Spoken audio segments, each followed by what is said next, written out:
You guys, we've got to talk about what is going on with Blake Lively and Ryan Reynolds, as Ryan Reynolds recently shared a story about him and Blake Lively that has people just looking at him sideways, feeling like, why did you share this at a time like this? There's been a lot of rumors going on. We're going to talk about the Justin lawsuit. We're going to get into everything. While the Blake Lively and Justin Baldoni lawsuit has continued quietly in the background, the headlines just get spicier thanks to none other than Ryan Reynolds. He has people talking, you guys.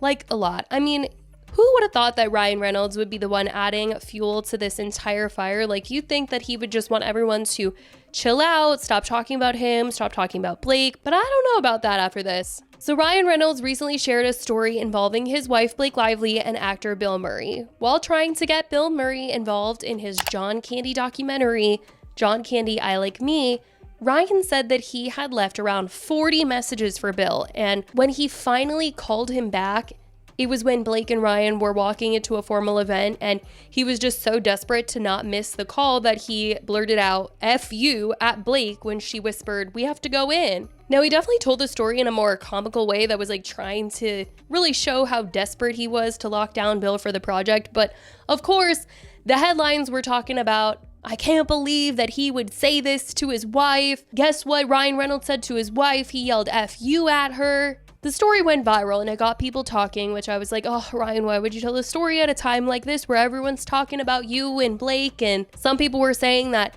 this story was reminding them of when Justin wrote in his complaint about Ryan berating him during a meeting that they had during the whole entire It Ends With Us drama. Either way, him telling the story and seemingly using the word wife told me that this was him kind of shutting down any sort of divorce rumor. So I know a lot of people were running with the fact that they couldn't believe that he said F you to his wife.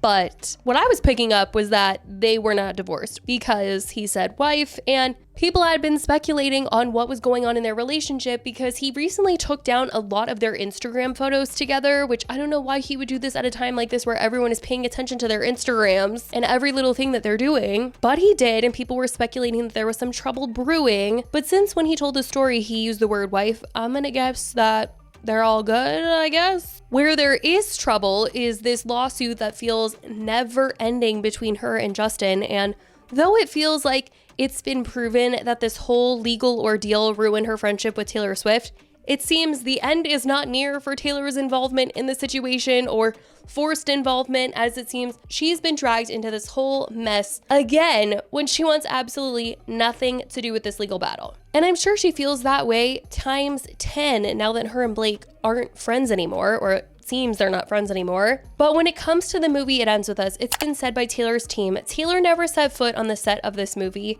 The spokesperson told E! News in a May 9th statement, she was not involved in any casting or creative decisions. She did not score the film. She never saw an edit or made any notes on the film. The connection Taylor had to this film was permitting the use of one song, My Tears Ricochet. Swift's representative continued, given that her involvement was licensing a song for the film, which 19 other artists also did, this document subpoena is designed to use Taylor Swift's name to draw public interest by creating tabloid clickbait instead of focusing on the facts of the case. Throughout this entire lawsuit, we have seen Taylor's name appear here and there, and her team was claiming that she was just being dragged into this for the clickbait of it all. Though through text between Justin and Blake, we see that Taylor was present for moments where Blake and Justin were together with Ryan Reynolds, and Justin felt that Taylor was there to present some sort of pressure, as if Blake was like, look at my celebrity best friend and celebrity husband.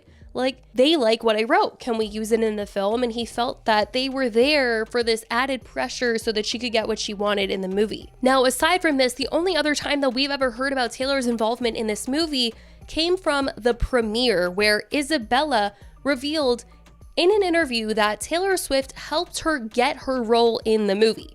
I hear that Taylor may have had some influence in getting Yes, she did. Yeah, I know. I don't even know if I'm meant to be saying it, but I'm saying it. Yeah, she was a helpful part of the process of the audition, which I found out later after I got it, and that rocked my world. Yeah. I have no words. Which I'm sure this statement has haunted Taylor in the fact that she wishes she never had anything to do with the film. And we don't know if this input was Blake showing Taylor Isabella and just saying, look at this girl's audition tape, and her being like, oh, she's so good. And then Blake telling Isabella later, Taylor really liked you. She had a major influence in getting you picked, and it's sounding way bigger than it really was. Or maybe Taylor was sitting down with Blake to really look through the auditions and give her actual input. We just don't know the context here, but Taylor has just found herself time and time again getting mentioned in this drama. But one thing is for sure, and it's that Justin and his legal team are trying their hardest to get Taylor in for questioning. Justin Baldoni's legal team attempted to subpoena her in May 2025. Justin alleged that Blake Lively, supported by Ryan and Taylor, pressured him during production, citing supposed communications that tied her to Blake's creative push. That's what I was talking about earlier, where Justin felt pressured by Blake and Taylor and Ryan. And that's when Taylor's team was like, nope, she never had anything to do with this movie other than give her song. And initially, Justin's side tried to formally bring Taylor in for a deposition. A judge criticized that move as overreaching, and the subpoena was eventually withdrawn. Instead, the court allowed for a limited collection of her communications with Blake, meaning text messages or emails could still be reviewed. But Taylor herself would not be compelled to sit for questioning. But last month, Justin's lawyers made a last-minute push to extend the discovery window so they could depose Taylor. They even claimed that she had agreed to be deposed, something that her attorneys denied. They were like, she never agreed to questioning at all. They just said that if she had to, it had to be after the release of her album, because that's when she would have free time. And then it came out that they weren't trying to get her into questioning nicely either, at least allegedly. It came out that a man was literally arrested outside of Travis Kelce's gated Kansas estate while attempting, allegedly, to serve Taylor with deposition papers. Reports identified the man as Justin Lee Fisher, a former police officer turned private investigator who allegedly jumped Travis's fence while Taylor was believed to be at home. He was quickly detained by security and arrested on charges of misdemeanor trespassing. So this just wasn't a good look for Justin's team, this story hitting the papers.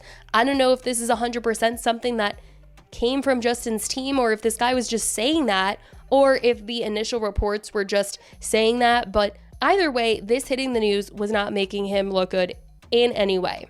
And that's the thing with this entire legal battle. It really just has been this exhausting game. Like, at first, people hated on Blake during the press tour for the movie, and then they were on her side a bit when the New York Times article came out. But then Justin's complaint came out, and it seemed like Blake had tried to steal the movie from him, and some of the things that she said didn't add up to the evidence that he was sharing with the public. And ever since, it's been this messy game where she hasn't looked good, but in this whole Taylor Swift situation, he hasn't looked good, trying to bring her into it.